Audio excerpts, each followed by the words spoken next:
मंडळी 25 तारखेला आषाढी एकादशी आहे. आपल्याला सगळ्यांना उपवास असतो.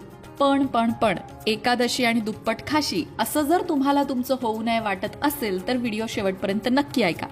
कारण शास्त्रानुसार उपवास केला तर तुम्हाला आरोग्याला तर लाभ होईलच, पण मनाला सुद्धा शांती मिळेल. आणि आषाढी एकादशीच्या उपवास करण्यामागे जो हेतू सांगितलेला आहे, मग तो शारीरिक मानसिक असेल तर तो साध्य होईल. पण त्यासाठी उपवास कसा करावा हे मात्र माहिती पाहिजे आणि त्यासाठीच आजच्या या व्हिडिओचं प्रयोजन आहे. आता सगळ्यात आधी बोलूया उपवासाच्या दिवशी काय खायचं आणि काय नाही खायचं यावर. सगळ्यात पहिली गोष्ट म्हणजे एकादशीचा उपवास करायला सांगितला जातो तोच मुळात शरीराची शुद्धी करण्यासाठी, बरोबर. आता शरीराची शुद्धी करण्यासाठी म्हणजे काय, तर जेव्हा आपण उपवास करतो तेव्हा शरीरातले सगळे नको असलेले घटक शरीर आपोआपच बाहेर काढतं.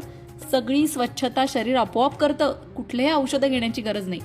पण त्यासाठी उपवास सुद्धा आपण शास्त्रात सांगितल्याप्रमाणे करायला हवा.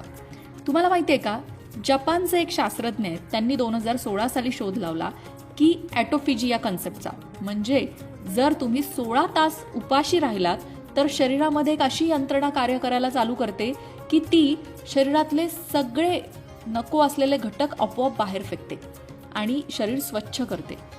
कुठलंही औषध घेण्याची गरज पडत नाही आणि जे काही छोट्या मोठ्या आजारांचे जंतू आपल्या शरीरात असतात किंवा नको असलेले घटक साठलेले असतात ते आपोआप शरीर बाहेर फेकतात. पण आता तुम्ही म्हणाल 16 तास उपाशी राहायचं किती अवघड आहे. एकादशी आहे ना, त्यासाठी आपल्याला ती मदत करते. अगदी 16 तास उपवाशी राहण्याची गरज नाही, पण एकादशीचा उपवास जरा शास्त्रानुसार केला तरी सुद्धा हे साधलं जाणार आहे. करायचं काय, मुद्द्याचं बोलावं बाई, फार बडबड करता तुम्ही, असं काही जण कमेंट करतात. तर मी मुद्द्यावर येते.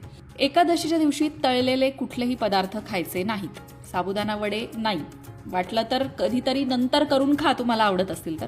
पण एकादशीच्या उपवासामध्ये तळलेले पदार्थ खाणं अपेक्षित नाही. त्यामुळे उपवासाच्या पापड्या असतील, उपवासाचे वडे असतील तर त्यापासून कृपया करून लांब राहा, जर तुम्हाला खरा उपवास करायचा असेल तर. एकादशीच्या उपवासाच्या दिवशी आपल्याला झेपेल, तब्येतीला झेपेल त्याप्रमाणे उपवास करावा हे मान्य. अनेक जणांना डायबेटीस असतो, थायरॉइड असतो, काय काय वेगवेगळे हेल्थ इश्यूज असतात, गोळ्या घ्यायच्या असतात.